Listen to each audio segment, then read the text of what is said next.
In this video, let me show you how to change the Attenuate AV volume on guidance voice level on Suzuki Vitara, and also let me explain what this feature do. Let's begin.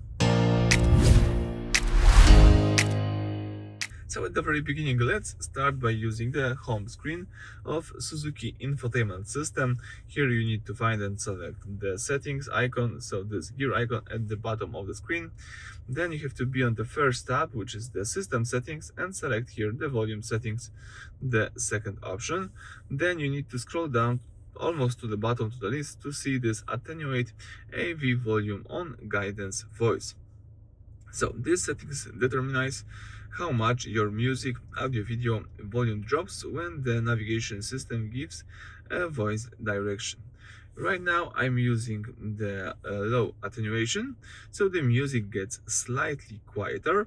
You can use the high attenuation, the music becomes very quiet or mute, so you can hear the directions clear, or you can also don't use this feature at all.